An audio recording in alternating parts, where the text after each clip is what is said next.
Lagi mo bang naririnig ang kasabihang think big? Pero ano nga ba talaga ang ibig sabihin nito? Sa aklat na The Magic of Thinking Big ni David J. Schwartz, matututunan natin na ang laki ng iyong tagumpay ay nakadepende sa laki o sa paraan mong mag-isip. Kung gusto mong malaman kung paano baguhin ang takbo ng buhay mo sa pamamagitan lang ng tamang mindset, manatili ka dahil ito ang buod ng aklat na magpapabago ng pananaw mo sa buhay patungo sa matamis na tagumpay. Sabi ni Schwartz, "Believe you can succeed and you will." Ang unang hakbang sa malaking tagumpay ay ang pagtitiwala sa sarili. Kapag naniwala kang kaya mo, mapipilitan kang gumawa ng mga hakbang para patunayan ito.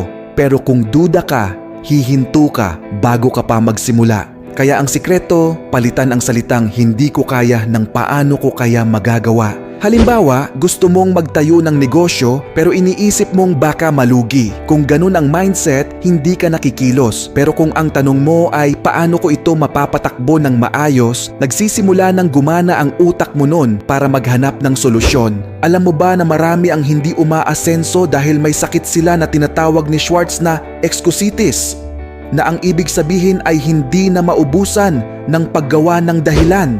Wala akong oras, wala akong pera, hindi ako matalino. Pero ang hindi nila maunawaan, ang mga matagumpay na tao ay nagsimula rin sa wala. Pero hindi sila nagpatalo sa anumang mga dahilan, sa halip, ginawa pa nilang inspirasyon ang kakulangan nila.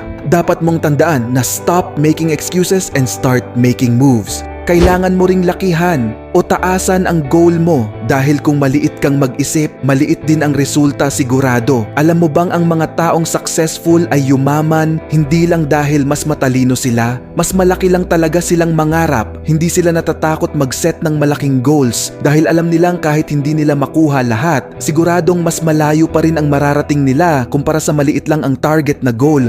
Halimbawa, kung ang pangarap mo ay kumita ng 20,000 piso sa isang buwan, baka makuha mo yon. Pero kung ang target mo ay 200,000 piso, kahit kalahati lang nun ang makuha mo, napakalaki pa rin ng difference. Diba? Sunod ay manatiling maging positibo ang pananaw, ganun din ang pakikisama sa iba. Ayon nga kay Schwartz, ang tunay na leader ay hindi nang mamaliit ng iba. Kung gusto mong umangat, matutong magbigay ng tiwala, respeto at pagpapahalaga sa mga taong nasa paligid mo. Kapag positibo lagi ang pag-iisip mo, mas lumalakas din ang kumpiyansa mo sa sarili dahil ang positivity ay parang magnet. Hinahatak nito ang magandang mga oportunidad. At para mas maganda, samahan mo na rin ang tamang pagkilos. Hindi sapat ang mangarap lang. Dapat kumilos ka ng ayon sa laki ng pangarap mo.